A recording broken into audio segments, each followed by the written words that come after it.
नमस्कार साथियों। नमस्कार साथियों, मैं मैं सुधीर त्रिपाठी। मैं सूर्य नारायण त्रिपाठी। हम लोगों ने एक चैनल यूट्यूब के माध्यम से एक चैनल चालू किया है, खेत से पेट तक, KSPT। हमारे इस चैनल का उद्देश्य ये है कि हम लोग रासायनिक खादों का, फर्टिलाइज़र का यूज बिल्कुल बंद कर दें और सिर्फ ऑर्गेनिक खाद ही यूज करें, जैविक खाद, जिससे कि हमारे जो खेत से फसल उगे और वो लोगों के पेट तक पहुँचे तो वो निरोगी हो, तभी लोग सुखी रहेंगे। सिर्फ और सिर्फ हमारे इस चैनल का यही उद्देश्य है। इसीलिए हम लोगों ने ये निर्णय लिया है कि हमारे पास जो भी ज़मीन है, हम उसमें सिर्फ और सिर्फ जैविक तरीके से खेती करेंगे। पैदावार स्टार्टिंग में कम होगा, लेकिन धीरे धीरे करके पैदावार बढ़ेगा। जैसे कि हमारे बड़े भाई का कहना है कि किसी चीज़ की आदत लगनी, जैसे आदमी को आदत लगती है तो वो चीज़ की आदत लग जाती है और वहीं से वो ग्रोथ चालू हो जाता है। तो सेम खेत में भी ऐसा ही है कि खेत में हम जैसे अभी तक DAP, यूरिया और ये सब का आदत लगा के रखे हैं, तो खेत को वो चीज़ चाहिए है और उसके हिसाब से ही पैदावारी मिलती है। लेकिन अगर हम खेत की आदत को भी चेंज करें और DAP, यूरिया की जगह जैविक खादों का यूज करें, जैसे बर्मी कंपोस्ट और गोबर की सड़ी हुई खाद, तो हमें 1 साल, 2 साल, 3 सालों में हमें पैदावार कम मिलेगा, लेकिन फिर धीरे धीरे धीरे करके हम वो अचीव कर लेंगे। तो हमारा ये जो उद्देश्य है उसको पूरा करना है, उसमें चाहे हमें 2 साल लगे, चाहे 4 साल लगे।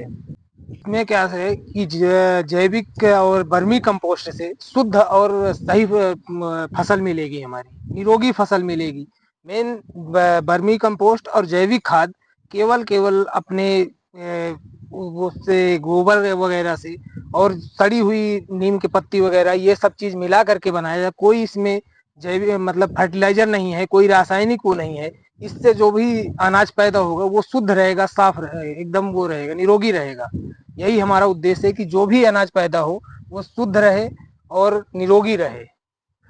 हमने बहुत सारे जगह में देखा है कि गांव में तो लोग कम से कम कुछ ना कुछ प्राकृतिक हवाएं और यहाँ पे खुला वातावरण, उससे लोग शहर की अपेक्षा तो स्वस्थ रहते हैं, लेकिन काफ़ी हद तक लोग पेट की शिकायत और ये सबसे अस्पताल में भी जाते हैं। तो गांव में भी ये चीज़ है, तो हमने ये सोचा है कि सिर्फ और सिर्फ रासायनिक खाद से जो तैयार किया हुआ फसल है हम वो खाते हैं, इसके लिए ये पेट में तकलीफें होती है।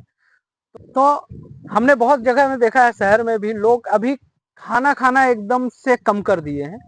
लोग फ्रूट्स खा रहे हैं, सलाद खा रहे हैं, स्प्राउट्स खा रहे हैं और सीड्स खाते हैं, फ्लैक्स सीड्स खाते हैं।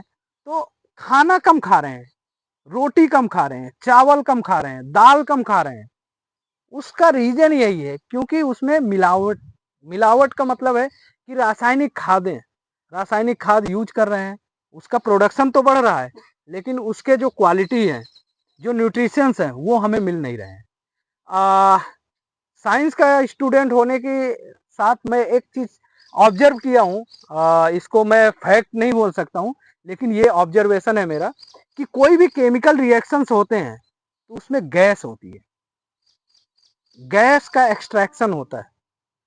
तो सेम टू सेम जब हम कोई भी फसल रासायनिक खादों से बनाएंगे और रासायनिक खादों से बना हुआ जब हम खाना खाएंगे, तो वो जब पेट के अंदर जाएगा तो कुछ ना कुछ परसेंटेज में वहाँ पे भी गैस का प्रोडक्शन होगा। इसीलिए शायद हमारे पेट में वो बहुत सारी शिकायतें आती हैं, गैस बनता है, लोगों को खाना पचता नहीं है। इसलिए लोग खाना छोड़ के ये सब सलाद, स्प्राउट्स, ड्राई फ्रूट्स और फ्रूट्स पे फोकस कर रहे हैं। लेकिन हम आपसे वादा कर रहे हैं और किसान भाई जो भी हमें देख रहे हैं, हमारे साथ सहयोग करें और जैविक खाद से फसल उगाएं और लोगों तक पहुंचाएं। क्योंकि हम हमेशा हमारा ये उसमें भी श्लोक है एक कि सर्वे भवन्तु सुखिनः, सर्वे सन्तु निरामया। तो इसका उद्देश्य यही है कि सभी लोग सुखी हों और सभी लोग निरोगी हों। निरोगी तभी होंगे जब हमारे देश के अन्नदाता, जिनको किसान बोलते हैं, अगर वो अन्न, सही अन्न लोगों तक पहुंचाएंगे, जैविक खाद से